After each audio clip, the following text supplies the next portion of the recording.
D'abord, comment allez-vous après cet été et ces quelques semaines de vacances?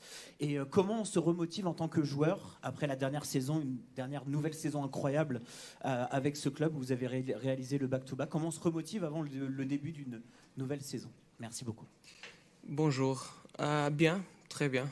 Je dirais comme l'année dernière, on avait aussi de faim pour plus de titres, plus de matchs, pour plus de trophées. Et je pense que cette année, c'est pas différent. On veut plus. Bien sûr qu'on sait que c'est difficile, mais on va tout faire pour arriver à en faire plus. L'équipe, vous revenez tout juste à l'entraînement. Est-ce que vous êtes prêt tout simplement pour jouer pour demain, titulaire? Est-ce que vous pouvez jouer 90 minutes? Est-ce que vous sentez prêt tout simplement? Prêt, t'as dit? Prêt, ouais. Oui. Bien sûr qu'on sait que la préparation, c'est un peu court. Mais il faut choisir, il faut avoir un peu plus de repos aux préparations. Tu ne peux pas avoir le deux avec le temps qu'on a. Mais oui, je pense que moi et l'équipe, on va être prêts pour demain et on va tout faire pour vaincre et avoir le trophée. Un petit peu plus tôt que les autres, c'est Ivica Kvaratskhelia.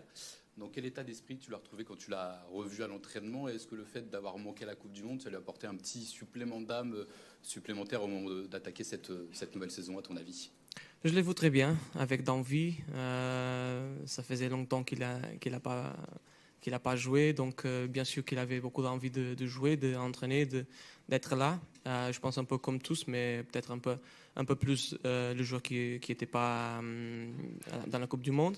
Et j'espère, lui, comme tous, vont être prêts pour demain et faire un bon match. Bonjour Vitinha, Rémi Bouvresse pour l'AFP. Qu'est-ce que vous pouvez nous dire de cette équipe d'Aston Villa? Est-ce que Lucas Digne, qui jouait là il y a encore quelques mois, vous en a parlé, vous a donné les clés de la rencontre? Je pense que la meilleure personne pour répondre ça va être le coach. Peut-être qu'il a dit quelque chose. J'ai déjà parlé avec lui, mais on n'a pas parlé encore d'Aston Villa. Et avec le coach, on va voir encore avec plus de détails l'équipe adversaire. Mais voilà, je pense qu'on connaît tous Aston Villa. Bien sûr que c'est une nouvelle saison, nouveaux joueurs. Il y a des sorties, il y a des entrées. Mais on espère bien sûr un match très difficile contre une équipe anglaise. C'est toujours bien difficile de jouer contre eux. On a déjà eu la preuve, donc on va être prêt pour ça. Bonjour Vitinha, Ilias Peters pour Culture PSG. Aston Villa, c'est aussi quand même une équipe que vous connaissez. Vous les aviez croisés il y a 2 ans en Ligue des Champions. Ça avait été notamment assez compliqué au match retour, on s'en souvient. Est-ce que vous vous souvenez de ce match et qu'est-ce qui a fait que ce match a été fondateur pour la suite du PSG avec la première puis la deuxième Ligue des Champions? Merci. Bien sûr que je me rappelle de ce match-là. C'était vraiment difficile, spécialement le deuxième mi-temps. Je pense que, comme j'ai dit, ça va être un match très difficile. Le coach, il est le même.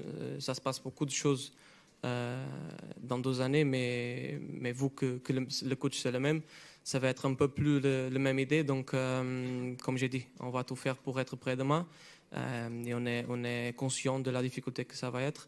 Et on est conscient aussi que c'est un match que tu peux jouer peu de fois dans ta vie, dans ta carrière.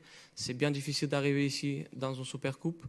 Donc on va en profiter et on va tout faire pour gagner. C'est Fiane pour la source parisienne. Le coach a dit hier, je crois que c'était pour l'UEFA, que les titres du passé ne l'intéressaient plus parce qu'il voulait être concentré sur le présent. C'est l'une des forces, j'ai l'impression, du Paris Saint-Germain. Après une très très grande saison, vous arrivez à faire un reset, à ne pas trop prendre la confiance, à repartir de zéro, comme si vous n'aviez rien gagné. Quel est le secret de ça? Est-ce que ça se travaille mentalement uniquement avec le coach? Comment vous faites à chaque début de saison pour repartir de zéro et garder cette envie? Oui, je pense qu'on est tous conscients de la roller coaster qui est la saison. On a vu dans la première saison, on a gagné la Champions League, c'était pas constant, la deuxième non plus. Donc, si tu penses trop loin, c'est une erreur déjà. Donc, comme le coach il a dit, un petit reset, un petit oublier de les choses qu'on a déjà gagnées et concentrer sur le futur, vouloir toujours plus. Et je pense que c'est ça aussi qui nous a donné de bons résultats. Donc, on va maintenir la formule.